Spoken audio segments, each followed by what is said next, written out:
Time తీసుకుందాం, కొద్దిగా ప్రచారం చేద్దాం అని అన్నారు.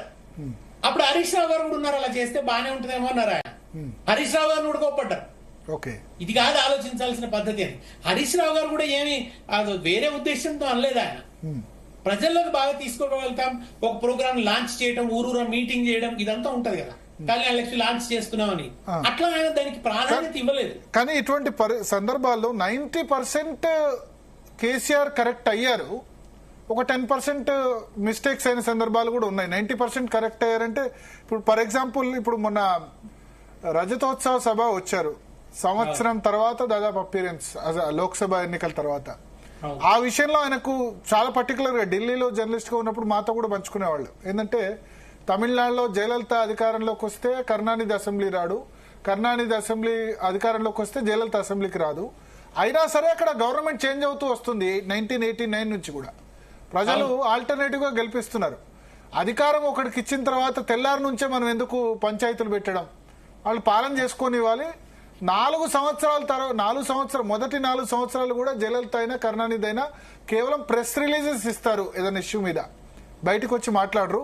4వ సంవత్సరం తర్వాత బయటకు వచ్చి మాట్లాడి చివరి నిమిషంలో మాత్రమే, ఎలక్షన్ ఇయర్ మాత్రమే రాజకీయాలు చేయాలి, మిగతా సమయంలో అధికార పక్షాన్ని పరిపాలించుకొని ఇవ్వాలి, వాళ్ళకు ప్రజలు అవకాశం ఇచ్చారు కాబట్టి అన్నది ఆయన స్ట్రాటజీ. దాన్నే నాకు తెలిసి ఈ టర్మ్ లో కూడా ఇప్పుడు ఓడిపోయారు కాబట్టి ఈ టర్మ్ లో కంటిన్యూ చేస్తారని అనుకుంటాను నేను. ఉత్తముల మహిమ నీరు కొలది తామర సుమ్మి అంటారు కదా,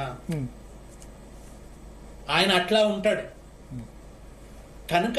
ఇప్పుడు ఆయన ఉద్యమంలోంచి ఎదిగి వచ్చిన నాయకుడు, ఆయన ఏమన్నా అంటే ఎగ్జాక్ట్ గా ప్రభుత్వం కాళ్లలో కట్టెలు పెట్టుడేందుకు అన్న వాడు యూజ్ చేశారు మాతో ఢిల్లీ. ప్రభుత్వానికి అధికారం వచ్చిన తర్వాత దాన్ని పరిపాలించనివ్వాలి, కాళ్లలో కట్టెలు పెట్టుడేందుకు.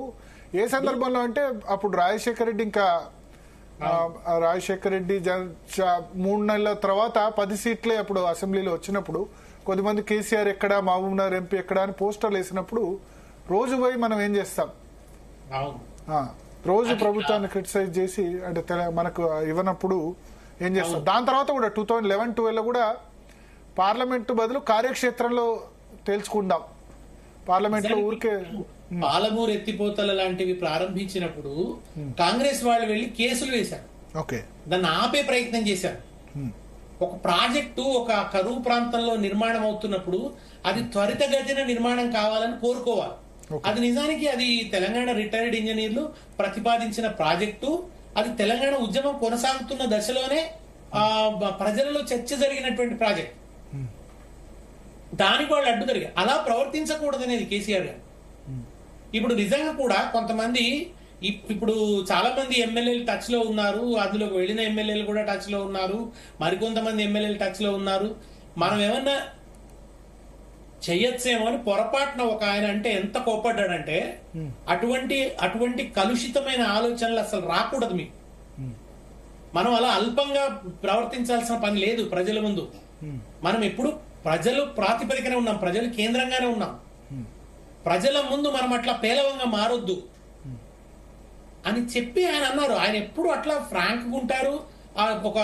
మీకు ఎప్పుడు కూడా చూడండి, దొంగ సంఘాలు పెట్టడం గతంలో మీరు చూసాం. సమైక్య రాష్ట్రంలో దొంగ సంఘాలు పెట్టించడం, వాటితో మాట్లాడించడం, నకిలీ ముఠాలను పెట్టించడం, నకిలీ పోలీసులు సృష్టించడం, నకిలీ హంతకులతో చంపించడం, ఇటువంటి ఒక రకమైన పాలిటిక్స్ ఉండేది. అవి కేసీఆర్ గారు ఉన్నప్పుడు లేవు కదా. అట్లాంటి వాటికి ఆయన ఎప్పుడు పాల్పడరు. బయటకి కేసీఆర్ గారి వ్యక్తిత్వం అంతా కూడా చాలా డిస్టార్షన్ జరిగిందండి. ఆయనకున్న ఉదాత్తమైన అంశాలన్నింటినీ పక్కన పెట్టి, మీలాంటి వాళ్ళ పుస్తకం రాయాలి కేసీఆర్ వ్యక్తిత్వం గురించి, దగ్గరగా ఉన్న వాళ్ళే. అంటే కొద్దిమందికి అర్థం కాదు ఎందుకు ఆయన అంటే ఇప్పుడు రెగ్యులర్ గా పొలిటీషియన్ లాగా రోజు ఎందుకు రారు, దాన్ని వేరే విధంగా డిస్టార్షన్ చేస్తారు కదా. ఫామ్ హౌస్ లో వాడు కుట్టాడు, ఇది చేస్తాడు, అది చేస్తాడు అంటే రాజకీయ ప్రత్యర్థులు.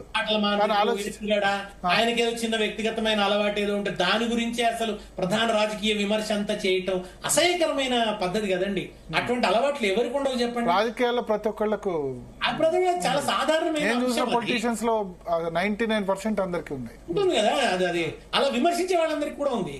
తర్వాత చాలా మంది కూడా మన బండి సంజయ్ కావచ్చు, రేవంత్ రెడ్డి కావచ్చు, వాళ్ళు చాలా సార్లు అపభ్రంశపు భాష మాట్లాడుతూ ఒక వికృత భావాలని వ్యక్తం చేస్తూ మాట్లాడినప్పుడల్లా మీరు ఇలా మాట్లాడతారు ఏంటంటే మా కేసీఆర్ ఆదర్శం అంటారు. కానీ కేసీఆర్ గారు మీరు ఆయన ప్రసంగాలు చూస్తే 90% ఉదాత్తమైన ప్రసంగాలు ఉంటాయి. ఆయన చాలా సాహిత్య స్పర్శతో ఉన్న ప్రసంగాలు ఉంటాయి. పద్యాలు కోట్ చేస్తూ చెప్పినటువంటి ఉపన్యాసాలు ఉంటాయి. ఒక భాష కోవిదుడిలాగా మాట్లాడిన ఉపన్యాసాలు ఉంటాయి. ఎప్పుడో ఒకసారి మాట తూలడం అనేది ఎవరి విషయంలో అయినా జరుగుతుంది. ఆయన కూడా ఎప్పుడన్నా మాట తూలొచ్చు, కొన్నిసార్లు కొంత మర్యాదను అతిక్రమించి ఉండవచ్చు. కానీ అది ఆదర్శం కాకూడదు కదా. వీళ్ళు చూడండి, వీళ్ళు అసలు ఎప్పుడు ఇట్లాగే మాట్లాడతారు.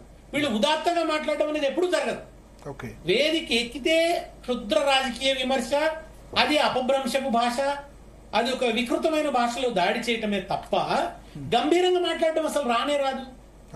ఒక ఎనలైటికల్ గా మాట్లాడడం, ఎడ్యుకేటివ్ గా మాట్లాడడం, ఎడ్యుకేట్ చేస్తున్నట్టు మాట్లాడడం, గంభీరంగా చెప్పడం, అట్లా మనం ఎన్నిసార్లు చూసాం కేసీఆర్ గారిలో. అది మీకు కనిపించదు వీళ్ళలో. నిజం కేసీఆర్ గారిని ఆదర్శంగా తీసుకుంటే అట్లా మాట్లాడాలి.